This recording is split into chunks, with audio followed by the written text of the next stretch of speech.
بسم اللہ الرحمن الرحیم۔ ناظرین، آج کا دوسرا ویلاگ ہیڈنگ ہے سحر یعنی جادو ٹونا اور معجزے کا فرق اور سحر اور پیغمبر میں امتیاز۔ پیج ہے 179، سیرت النبی جلد سوم۔ اردو زبان میں سرور عالم صلی اللہ علیہ وسلم کی سیرت پر جامع ترین کتاب سیرت النبی صلی اللہ علیہ وآلہ وسلم۔ رائٹر ہیں اس کتاب کے علامہ شبلی نعمانی رحمۃ اللہ علیہ، علامہ سید سلیمان ندوی رحمۃ اللہ علیہ، جلد سوم۔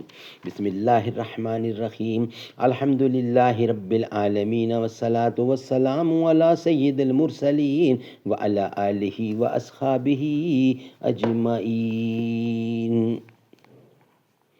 لاؤں وہ تنکے کہیں سے آشیانے کے لیے، بجلیاں بےتاب ہوں جن کو جلانے کے لیے۔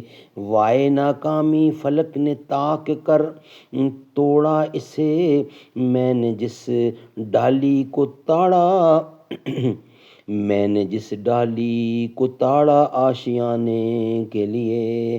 آنکھ مل جاتی ہے ہنستا دور ملت سے تیری، ایک پیمانہ تیرا سارے زمانے کے لیے۔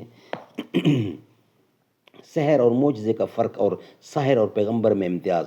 گزشتہ صفحات میں انبیاء کے جو خصائص اور امتیازات اور علامات و آثار بتائے گئے ہیں، ان سے خود سحر و معجزے کا فرق اور ساحر و پیغمبر کا امتیاز ظاہر ہوتا ہے۔ سحر و شعبدہ صرف دل لگی کے آنی تماشے ہوتے ہیں، لیکن معجزات و آیات قوموں اور جماعتوں کے صلاح و فساد، تعمیر اور تخریب، ترقی اور تنزل کے اسباب و سامان ہوتے ہیں۔ ساحر کا مقصد کسی غیر معمولی واقعے کا صرف حیرت انگیز طریقہ سے اظہار ہوتا ہے تاکہ وہ اپنے دیکھنے والوں کو تھوڑی دیر کے لیے متحیر کر دے، لیکن پیغمبر کا مقصد اپنے ان حیرت انگیز اعمال سے دنیا کی اصلاح، قوموں کی دعوت، جماعتوں کی تہذیب اور دین الہی کی تقویت کے سوا کچھ اور نہیں ہوتا۔ پیغمبر بشیر، نذیر، مزکی، ہادی، سراج منیر اور شاہد عالم ہوتا ہے۔ سحر ان تمام اوصاف سے خالی ہوتا ہے اور حیرت انگیز تماشا گری کے سوا کوئی اور ممتاز بات اس کے اندر نہیں ہوتی۔ ناظرین، انشاءاللہ ویلاگ نمبر 3 میں مزید ہم فرق بتائیں گے کہ سحر اور معجزے میں فرق کیا ہوتا ہے۔ نبی معجزے لاتا ہے، سحر جادوگر کرتے ہیں۔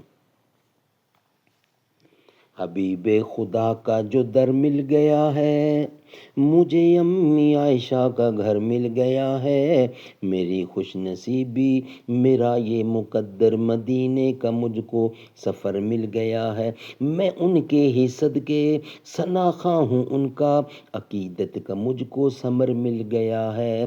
صحابہ کے جھرمٹ میں بیٹھے ہیں آقا، ستاروں میں مجھ کو قمر مل گیا ہے۔ جہاں سرسبز گنبد میں آقا مقیم ہیں، وہیں ابوبکر اور عمر مل گیا ہے۔